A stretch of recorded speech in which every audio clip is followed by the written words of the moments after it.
So let's take it back to skits. We were talking about trends. Initially, within those trends, we said skits are working on TikTok. Let's let that form our strategy because that is, in a sense, a version of storytelling. We found that for our audience, every audience is different, that was not landing. So take it back to the drawing board. What is our version of storytelling? And it's problem and solution. So, in a sense, to get people, our 35 million users, instead of always going to support if there's an issue, what are ways that we can provide a narrative using the existing content we have? So, for example, we've really, really built out our tutorial database, just instantly providing solutions without someone having to sift through the muck. And I think on social media, there is a lot of muck. So, it kind of goes back to that zero click marketing philosophy of what is the lowest barrier of entry that you can provide, whether it's storytelling or, informative to your audience as possible. This is Social Pulse Podcast. Social media simplified, impact amplified. Each week, we equip social media professionals like you with actionable strategies and diverse insights from peers, experts, and leading platforms. It's all about empowering you to simplify the complex and make a real impact with your host, Mike Alton. And now, the rest of today's episode.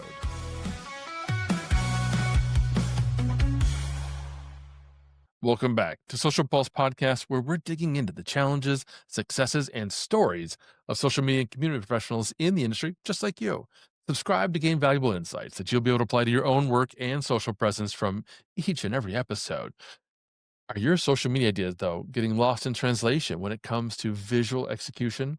You spend hours crafting the perfect strategy, developing messaging that hits all the right notes, but when it comes time to create the actual content, something gets lost on the way. Your posts don't have the visual punch. They need to stop the scroll. Your carefully planned campaigns fall flat, and you're left wondering why your brilliant ideas aren't converting into the engagement you know they deserve.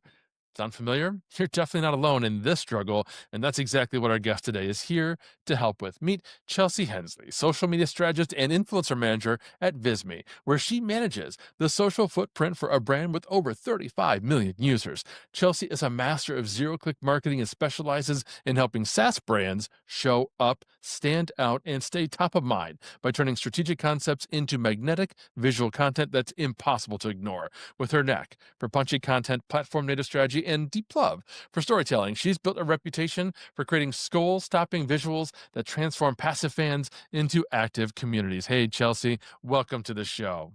Hey, Mike. Thanks for having me. Happy to be here. So glad to have you. I'm excited about this conversation. We've been fans of the brand and partners for years, but I'd love if you could start by just telling us about your role at Visme and what it means to manage a platform and a brand with so many users. Yeah. So, as many social media managers can probably relate to me, I am a woman of many hats. So, while my role is social media director, I also, conceptualize, create campaigns that we will run on social, but also there's multiple other facets to that. It's the community that we build. We have a private community of super users. It is influencer managing. It is brand partnerships with other B2B companies to kind of think of creative ways to elevate both of our reach without necessarily spending the ad dollars on it. Um, it's a lot of facets, but every day is a new exciting challenge. And I love working at Visme and helping to grow not only the social, but just helping, our 35 million users. I like to say social is kind of the boots on the ground. And so where's the first place someone's going to go to if they have a question? That's social media. So having all of the information that's super informative for them when they need it is one of my top priorities. Love it. Now, I mentioned zero click marketing in the intro, something you're known for. I follow Amanda Natividad from Spark Toro on social media. I love that how she talks about it so much. But for folks who are listening who maybe they're not familiar with, can you explain what that means and why you think it's so important in today's social media marketing? Yeah, I love the team at Spark Tour. We've actually done a few partnerships together as well. But I think that basically the way that people are consuming social media now in the year 2025 is they don't want to leave the platform. And so we have to adjust expectations of how users are going to consume our content. And so that's providing value. And, whether you're informing, entertaining, you want to drive a sales lead, whatever your goal is, it's how can you lower the barrier of entry so much to make that happen without them leaving the platform because more often than not, they won't. And so I think that's really the beauty of providing that type of valuable content on social. Got it. And I totally agree. That's definitely something I've seen over the years. It's something, sadly, I'm moving towards myself. I'm a blogger. I love writing. I love getting people to go read my blog, but that's not really what social media is for these days. Is that the biggest mistake that you see other social media strategists making, or do you think there's other mistakes, particularly when it comes to, I was talking about the outset, translating their ideas into visuals? I do think that is a big mistake, and I think that it's not a wrong mistake to assume because, think of the years, I was kind of in the forefront of when social media became a job and a role for companies. This was 2013 to we'll even say pre-pandemic, and you used links and you still had managers and bosses who said, "We wanna drive to X channel." That's your goal as a social media manager is you need to drive them to the landing page, the website, what have you. And I think that is a big hurdle that social media managers now are starting to understand and kind of not push back with their leaders, but help them kind of see the light. Another big challenge is, as you mentioned, connecting your visuals to your goal on social media. And Visme is a design platform. We are very design forward thinkers. So I try to prioritize design and feel and brand into each and every post. Now, I want to clarify that doesn't necessarily mean making it look perfect. Mm, I think we can all tinker with perfection in a graphic or a video, but ultimately it needs to get out to work. So whatever is the lowest barrier of entry to get that published is the way you should go. yeah, could not agree more. So walk us through your process. How do you actually go from the strategic concepts that we've been talking about at a high level to a piece of actual content that stops that thumb, that stops that scroll? Yeah. So, and this actually kind of is the same process whether you have a designer on your staff or so many social media managers are the designers on staff and they're the ones making the content. And that's why it is so important to use a tool like Visme where you are creating the content, even if you're not a graphic designer, you don't have to use super heavy tools. So, my first step is to understand the concept or the goal. Like I said, if it is to score a lead, to grab an attention for an engagement? Is it to watch a video? Is it to swipe on a carousel? So having that stand out within the first instant someone sees it on the scroll. Oftentimes that does mean it can look a little messy. So you have to think of the platform on Instagram, right? So we are used to seeing high aesthetics on Instagram. However, that does not translate to other platforms as easily, such as TikTok. So when TikTok was coming on board, I kind of made the mistake of saying, "Oh, I can repurpose my Instagram reels on TikTok. They're similar, right?" Wrong. You have to think of how users are consuming that platform. So I ended up making TikTok a little bit messier, a little more authentic. I didn't edit as much. I didn't put so many filters or I didn't use third-party apps to add text. So I edited natively. I think a lot of social media managers, yes, it's so, so, so tough to format your posts individually for every platform, but it does make a difference. Yeah, it's a challenge to do the work, and then just the simple fact that, well, that means extra time that I'm having to spend It's devoted tough. to a particular platform, devoted to a particular piece of content. How does Visme help with some of those challenges? Well, in the tool, we have a lot of features like resizing. We also have an AI designer that you can put a prompt in and say, I want in this size, and then it spits it out. But I think it goes beyond that. I think that, like I said earlier, kind of feeling comfortable in the messy middle of perfection and publication. That's a really good tagline. I love that. Where putting it out is the most important thing. So while you do want to make sure your brand looks professional and clean and you have clarity in your message, using platforms that are quick and easy to create content is going to be more beneficial than perhaps for teams who don't have a lot of people, you don't have a videographer, you don't have a graphic designer versus outsourcing that and then you might miss a trend because the turnaround time was so long. I'm a big believer in just getting it out there. Do you, participate in a lot of trends, or are you, like, really judgmental? What's your approach to social media trends, particularly when we're talking about platforms like TikTok and Reels? It's funny. I used to be really trend heavy, and I found that with our niche, with a B2B, a SaaS, a more enterprise driven company, yes, it can work if you have someone dedicated. I don't want to say 24/7, but if you have someone on the feed all day who can snap up those trends. One of the limitations as a social media manager is you might have trends having while you are like deep in the thick of looking at a spreadsheet, or you are in YouTube analytics and you're not picking up these things. And I actually found that Visme in particular, our audience wasn't visiting our socials for trends. And so I kind of took a step back and said, how can I leverage social not to go viral, but to provide that solution that someone's looking for? And so we don't participate in trends as much, but I love when teams do, and you can tell when a team is a team and not of just one when they do participate in trends. And hats off to them. Yeah, I've definitely noticed that. It's it's not just the social media manager, it's all the other people in the office that he or she drug into that particular skit and made them participate, and I'm sure they were uncomfortable, but at the end, turned out, I'm sure, to be a great piece of content. Folks, we're talking with Chelsea Hensley about creating truly engaging and authentic content for social media. In a moment, we're gonna talk about concerns like scaling content creation, but first, let's make sure you've got enough time on your hands to devote to these essential activities.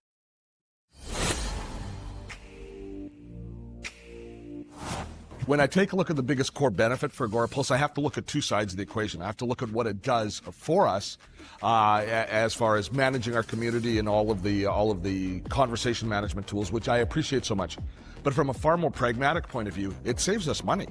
It saves us a lot of money because of the productivity features that are built in with how it manages those conversations. We don't waste time. We're efficient. Agorapulse allows me to get through all my messages and my replies really quickly. That's probably the number one reason for me wanting to use the tool. It saves so much time.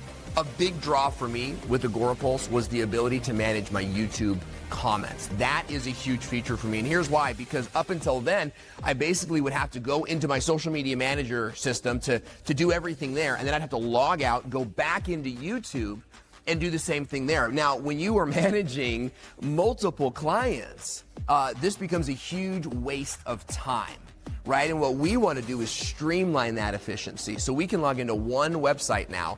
We can manage all of our major social profiles there, and we're able to serve our clients with more clarity and purpose. They worked with us, they helped train us on how to get everything up and going, and we were able to cancel out all the other tools that we didn't need anymore. So it saved us a lot of time and a lot of headache for my team members, as they're, now they only have one tool that they can maximize their clients in. So, Chelsea, you talked about manipulating visual content for different kinds of platforms. You talked about just getting it out there, even if it's sometimes a little bit messy. So, I'm wondering, how do you maintain brand consistency in these messy, get it shipped, hit all the different platforms kind of an environment? Having a brand guide is really your savior in this instance. So, making sure that even if you are the one putting it together, you want to have the consistency, and I call it feel over format. If you are a team of one, you want to make sure that you create a brand guide that has, what are the elements you're using? Are you using gradients? Are you using specific icons or illustrations? Obviously, what's your color palette? What is your main font and then your sub font? Sticking to those allows an easy way to manufacture content without going to the drawing board every single time. You can create a brand guide in Visme. It has saved me so much time. Um, I think that's really the key piece. And if you don't have one, sit down with someone on your team and create one. I love that. And you make a strong point that it's not just about the fonts and the colors. It's so much more in depth than that. Tell me a little bit more about the brand guide in Visme. What are the elements that you can incorporate in there? What's really, really fun in Visme is you can take your URL, your website URL, and just copy and paste it into our brand wizard, we call it. And the brand wizard will pull all of your logo, your fonts, basically every piece of media images from your website. And then the AI design generator will conceptualize, these are some proposals, these are some presentations, social media graphics based off of what you already have on your website. So it's so seamless to use. I can't recommend it enough, especially if you are in need of creating something fast and in a hurry. Okay, so for those of you listening, if you don't already have a brand guide, that's where you start with Mhm. Visme's AI generator. Now, one of the things I mentioned at the outset that I just love is how much you love storytelling. Obviously as chief storyteller, it's a passion of mine. What role does it actually play in your visual content strategy, and how do you weave narrative into your different designs? Yeah, so I think it goes into problem and solution. So we have found on our social media that people aren't necessarily, so let's take it back to skits. We were talking about trends. Initially, within those trends, we said skits are working on TikTok. Let's let that form our strategy because that is, in a sense, a version of storytelling. We found that for our audience, every audience is different, that that was not landing. So take it back to the drawing board. What is our version of storytelling? And it's problem and solution. So in a sense, to get people, our 35 million users, instead of always going to support if there's an issue, what are ways that we can provide a narrative using the existing content we have? So, for example, we've really, really built out our tutorial database. These are handcrafted. These are really, like, formative, short YouTube videos that are on our YouTube, subscribe to us, Bizme app at YouTube, that provide a solution, and so that's our version of storytelling. So, what I will do as an example of that is take a long form YouTube video that we've published, maybe it's 10-minute long, and I put it in a tool I use called, Latte Social, pay $5 a month for it, give them a shout out, and they will clip it up for me in several different formats, and so that's our version of storytelling is just instantly providing solutions without someone having to sift through the muck, and I think on social media, there is a lot of muck. So it kinda goes back to that zero-click marketing philosophy of what is the lowest barrier of entry that you can provide, whether it's storytelling or, informative to your audience as possible. Love that. I mean, there's such a huge point there that for folks of you listening, your stories don't have to look like everybody else's. You Mhm. can define what storytelling means for you and your brand, or even by different channels. Now, I also know that a lot of the folks listening probably going to start to feel overwhelmed by just the entire visual creation process. I mean, because I think we triggered them a little bit earlier when we said, no, sorry, your TikToks can't be your reels repurposed. What's your advice to them to help them scale their content creation? They can be. You can. I don't wanna say that's, every brand's rule. Yeah. In order to scale, I think there's power in batch working, and every blog on the internet will tell you, batch work, batch work, batch work, but there is value in that, and so using something like the AI resize tool in Visme or whatever tool you use, a lot of platforms have that same tool now where you can put in a piece of content and it will generate different formats. Just make sure that you don't go from platform to publish without putting the soul into the post. And I know that sounds silly, but I've been a social media manager for over 10 years now. I don't want to lose the soul of what it's supposed to be. And so give it an overview. Make sure it has the feel and clarity that you want from your post, and it doesn't feel robotic. I think that's also another thing is with the growth of all these AI tools, every post may start to look the same. So even though you're reformatting them, just make sure you put the soul back into it. I love that. Put the soul into it. That's fantastic. So we're creating a lot of different content for a lot of different channels, but we're also focusing on the zero click marketing. We're creating content that doesn't have links back to our website. So how do we know what's working? How do you measure any kind of impact on the actual business from this kind of social media activity? I mean, that is something that every brand is going to be unique with. And so for us, we tested when I came onto Visme, we tested a lot of things. Like I mentioned earlier, some of them worked, some of them didn't. So I think that knowing what your ultimate goal is. So for example, someone may just want, how many times have we all heard from someone? We want to go viral. We want to go viral. Right. And you have to have that difficult conversation. But if that is your goal, you're going to create content that is more likely to go viral. For example, maybe something that is a skit. However, if your ultimate goal within your brand is to, let's say, drive enterprise leads, going viral to an audience on social media does not necessarily is not the cause and effect in most opportunities. So knowing what your goal is and positioning yourself in that landscape is the way to success, and whether that is we like to use brand lift. So I would rather have someone look at my content for 4 seconds and to retain it versus they're going to click on something but then they exit out immediately and they don't retain any of the information. So take a look at what your ultimate marketing goals are, not, and I think that this is a really important point. use social media not as an island where you are so focused on social media metrics. Take a look from a larger perspective and say, how can I leverage social media for my ultimate marketing goals? And I think that that's where you can find what metrics are important for you.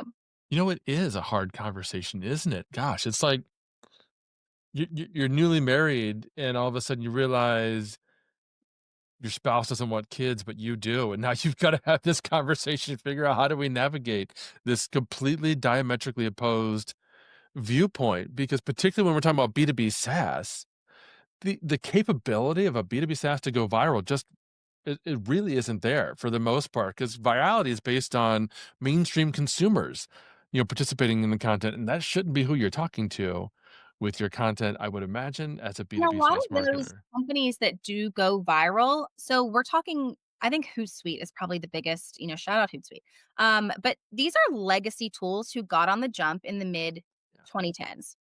And so I think we have to have a real conversation with ourselves as brands as saying, maybe we didn't start social media marketing as early as we should, but now we have to adapt and we're not a legacy brand. So we have to have our own goals in mind and not try to compete to these legacy brands. Yeah, 100% agreed on that. So we've talked about trends. We've talked about understanding best practices to a large degree on the various social networks. What tools or resources do you turn to keep up with, whether there is a trend that we want to pay attention to, but more importantly, I think, is the zeitgeist shifting for a particular platform, right? Like you talked about carousels with LinkedIn. Are they in vogue? Are they not in vogue? How do you keep up with this kind of stuff? Honestly, I don't think there is a keeping up. I think that we're treading water. But as far as tools goes, I personally am I've been very vocal about raw short form problem solution video. And so for me and Visme, that is YouTube Shorts and TikTok. And one of the tools that I've really found that is very useful for me is CapCut. I don't have to edit on my desktop. I can do it from my app. And so as a social media manager, the ability to edit on mobile is huge. Visme also has a mobile app that makes editing super easy while you're on the go. But for TikTok and like I said, YouTube and Instagram Reels, I think that CapCut's great. And one of the good things about that tool is they will provide templates of trends. So they have, I think, a top 10 list of here are the top 10 trending meme formats, and then you can kind of plug and go. Yeah, I'm a big fan of CapCut. Free advertising here for them. Well, I love how much you're pushing back on a lot of, traditional mindsets when it comes to social media marketing. So I appreciate you coming on here because I know folks are going to be maybe taken aback, maybe triggered a little bit, but certainly their minds buzzing with ideas and questions. If they've got more questions for you or they want to learn more about Visme, Chelsea, where should they go? I would love for you to follow us on TikTok and YouTube. Our YouTube is very, very informative. We cover complex topics like how to create a marketing plan or design tutorials, the foundations of typography. And we also not only cover tutorials of the tool, but brand concepts. What does it mean to create a brand identity? It is extremely, extremely useful. And follow us on TikTok as well for kind of the short form versions of that. We are at Visme app on all channels. Come follow us. Come follow me. Fantastic. Thank you so much, Chelsea. Thanks to all of you for listening. We will, of course, have all of Chelsea's and Visme's links in the show notes below. That's all the time we've got for today, friends. But don't forget to find the Social Pulse podcast on Apple. Drop me a review. Let me know what you thought of this episode. And be sure to join our exclusive community on Facebook, Social Pulse Community, where you'll be able to network with fantastic guests like Chelsea, as well as literally thousands of other social media professionals in the industry. Until next time.